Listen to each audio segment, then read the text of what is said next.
سلام بچه‌ها، امیدوارم که حالتون خیلی خوب باشه. به یک ویدیوی دیگه با من حسین اینجا دابلین پایتخت ایرلند خیلی خوش اومدید. این جعبه بزرگی که می‌بینید روی میز من داستان داره. این ویدیو در مورد همین جعبه است که اسمش هم هلو فرش. اینجا میتونید ببینید. کلاً وقتی که سر کار میری، حالا هر جای دنیا فرقی نمی‌کنه، وقتت برای آشپزی کردن خیلی محدودتر میشه. بنابراین هلو فرش شرکتیه که تو کل اروپا خیلی محبوبه و اومده یه ابتکاری به خرج داده که جلوتر با هم در موردش صحبت میکنیم. خیلی دوستون دارم. لطفاً این پیج رو به دوستاتون معرفی کنید، سابسکرایب کنید، لایک کنید و اگر اینستاگرام من ندارید حسین آندرلاین آیرلند، اونجا میتونید سوالاتتون رو از من بپرسید. بزن بریم. خب بچه‌ها، هلو فرش همونجوری که بهتون گفتم توی اروپا خیلی محبوبه و میاد چه کار میکنه؟ بسته به نیاز خودتون که میتونید توی وبسایتش انتخاب کنید، 3 تا حالت داره. یکی این که 3 تا وعده غذایی براتون میفرسته که هر کدوم از اونا 2 تا به اصطلاح پورشن داره. یک حالتش اینه که 4 تا وعده میفرسته و هر کدوم از اونا 2 تا پورشن داره و یک حالت دیگه اینه که 5 تا میفرسته. خب این که میبینید بیسیک ترینشه و همون 3 تا حالت هست و برای من کافی بودش. داشتم مثلا چیز میکردم، استفاده میکردم، گفتم برای من کافیه. و در مورد هزینهش هم بهتون بخوام بگم، این حالتش اولا که برای بار اول وقتی بخواید سفارش بدید فقط پول پیک ازتون میگیره. من برای این فقط 6 یورو پول دادم. خیلی خوبه و شاید فکر کنید که خب اوکی، مثلا ما همیشه میتونیم چیز کنیم، اکانت بسازیم، ایمیل بسازیم و این 6 یورو رو همیشه داشته باشیم، ولی نه، به آدرستون و همیشهتون مربوطه، یعنی نمیشه زرنگی کرد. اینو من خودم فکرش کرده بودم. بریم با هم دیگه بازش کنیم. اینو قیمتش هم حالا بعد از بار دوم، بعد از بار اولی بخواید سفارش بدید، میشه هفته‌ای 40 یورو یا در ماه 160 یورو. به نظر من خیلی میارزه. مثلا حالا بچه‌ای که توی اینستاگرام منو دنبال کردن میدونن من واسه خودم یه سری بودجه بندی کردم نسبت به حالا کاری که دارم میکنم و اجاره خونه که دارم میدم. مثلا اینجوریه که در هفته میتونم 150 یورو خرج کنم که در ماه بشه 600 یورو. خب و این 40 یورو از اون 150 یورو چیزی نیستش. بنابراین این به نظر من خیلی مناسبیه و من هر بارم میرم فروشگاه تقریبا میتونم بهتون بگم هر بار بخوام مثلا برای خودم خرید کنم که مثلا یه روز در میون هر روز برم فروشگاه، مثلا تسکو این داستانو بخوام خرید کنم، مینیمم مثلا 20 یورو 15 یورو خرج میشه و اینم یه روز در میونه. بنابراین 40 یورو برای مثلا کل هفتهتون که وعده غذایی باشه به نظر من خیلی ایده جذابی میتونه باشه. بریم با هم دیگه بازش کنیم. بعد به جوری بسته بندی میکنن، الان بهتون نشون میدم. و حالا گزینه آپشن خیلی داره توی سایت. شما میتونید انتخاب کنید که مثلا چه چیزی رو لازم دارید. مثلا وقتی میخواید برید انتخاب کنید، شما میتونید برای هر هفتهتون و هر هفته هم متفاوته. اینجوری نیست ثابت باشه تا ابد. هر هفته منو یه جور منو داره و اون چیزش متفاوته و شما میتونید انتخاب کنید. مثلا از 20 تا میتونید، مثلا 20 تا آپشن که داره شما میتونید چه مقصدش رو انتخاب کنید. خب بسته بندیش، بیاین اینجا با هم دیگه ببینیم اینو.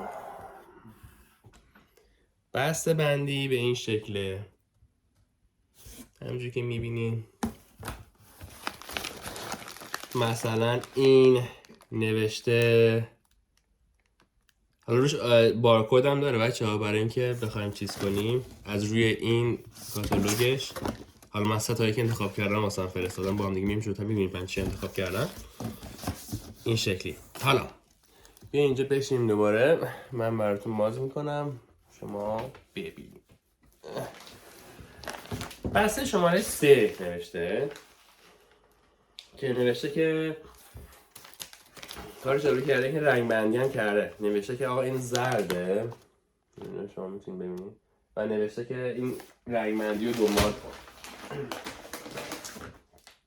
مثلا این شماره 12. حالا با هم بازش خواهیم کرد. حالا این چیه؟ چون من سرما خوردم صدا میگرفت، اگه میبینید صدا میره و میاد قضیهش. خب این داخلش یخ داره که باعث چیز نشه، مثلا اون گوشتی که داره داخلش. حالا ببینم مثلا من چیا سفارش دادم، خواهم یادم رفته. این بازش کنیم با هم دیگه.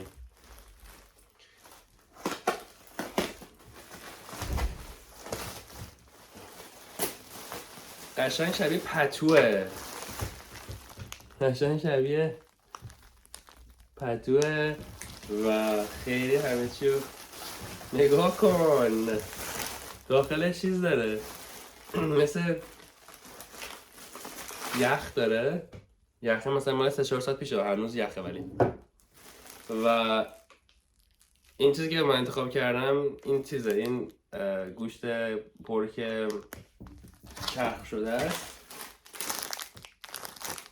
چیز از این بینا و میگو اوکی.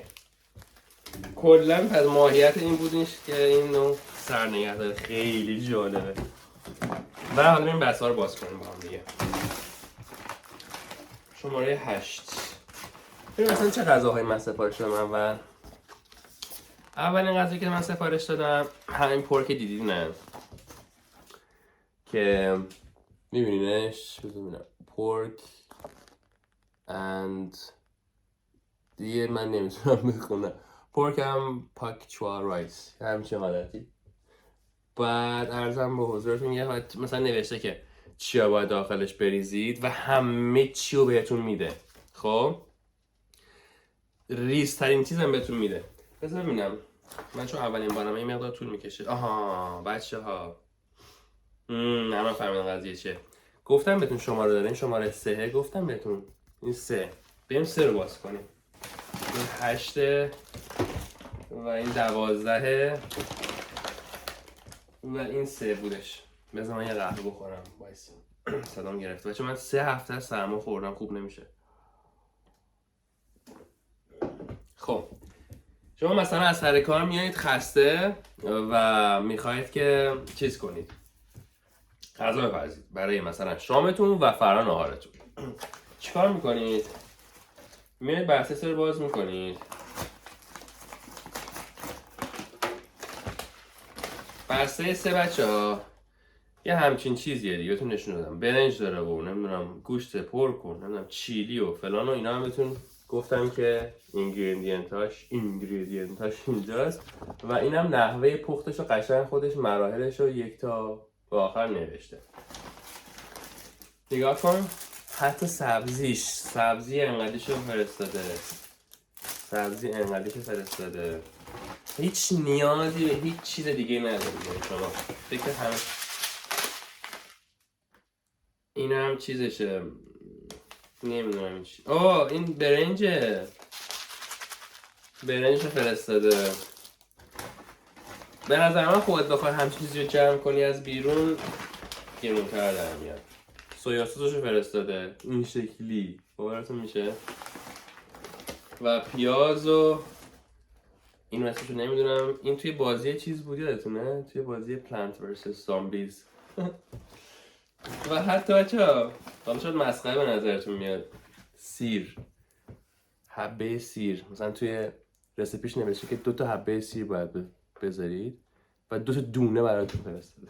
چرا بگم چرا یه دونه کامل نفرستاده دیگه. و فلفل، همین رو برمیگم سر جاش. خیلی چیز جالبیه. و مهمتر از همه اینه که دیگه نیازی نیست فکر کنی خب مثلا برسم بعد از سر کار، مثلا من چون 2 ساعت تو راه هم دیگه تا برسم خونه، میرسم حالا برم تسکو برم خرید کنم، حالا باید چی بخرم، حالا چی نخرم واسه فردا. بعد همیشه به این میرسم که آقا من تخم مرغ بردارم، نمیدونم سوسیس بردارم، کالباس بردارم، سریع بپزم، تموم شه بره. و نکته آخرم که بهتون بگم، حالا بحث‌های دیگه هم همین شکلیه دیگه، همشون توش پر دیتیل همه چی رو داره. یعنی حتی اگه مثلا عدس بخوای بریزی، واسه عدس انقدر این مثلا میذاره. نکته آخرم بخوام بهتون بگم، توی وقتی که میخواید انتخاب کنید که چه غذایی رو میخواید، شما میتونید یک حالت داره که مثلا سریع پخته میشه و مثلا نمیشه 20 دقیقه و یه سری هست خب مثلا 45 دقیقه 1 ساعت و بسته به زمانی که خودتون میخواید بذارید میتونید انتخاب کنید که مثلا سریع‌تر رو میخواد یا مثلا همه چی بسته. برید به سایتش نگاه کنید hellofresh.com فکر می‌کنم اگه اشتباه نکنم. و همین دوست داشتم این لحظه رو با شما شیر کنم که واسه من تجربه جدیدی بود. خیلی دوستتون دارم، امیدوارم که حالتون خیلی خوب باشه و روزگار به کامتون باشه. لطفاً سابسکرایب کنید و اینستاگرام منم دنبال کنید. فعلا خداحافظ.